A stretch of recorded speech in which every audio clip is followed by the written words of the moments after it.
છોટાઉદેપુરમાં એસઓજીની મોટી કાર્યવાહી ₹62.39 લાખના લીલા ગાંજાના 151 છોડ ઝડપાયા।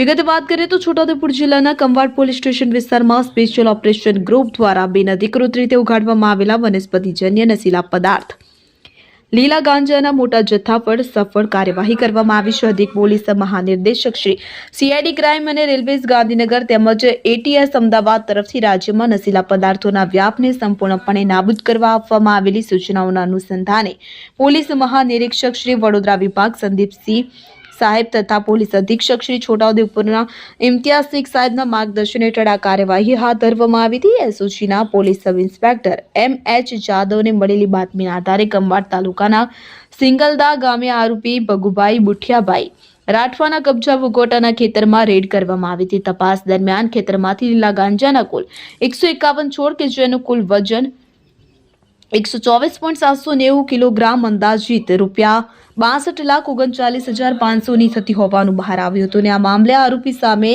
Narcotics drugs and psychotropic substance act હેઠળ ગુનો નોંધવામાં આવ્યો છે, એટલે કે એનડીપીએસ એક્ટ હેઠળ ગુનો નોંધવામાં આવ્યો છે। આગળની કાર્યવાહી માટે કંવાડ પોલીસ સ્ટેશનને સોંપવામાં આવ્યું છે।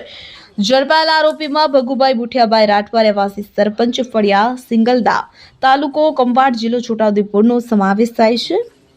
તો આ સાથે જ PI SR Gamit, PSI MH. Jadav, ASI Bhavsinhbhai, ASI Mineshbhai, Narsinhbhai, Miteshbhai, SC Rameshbhai, SC Dasharathbhai, Sureshkumar, SC Vikrambhai, Maheshbhai, Arjunbhai તથા ડબ્લ્યુએચસી ધર્મિષ્ઠાબેન, મુકેશભાઈ સહિતનો સ્ટાફ જોડાયો હતો।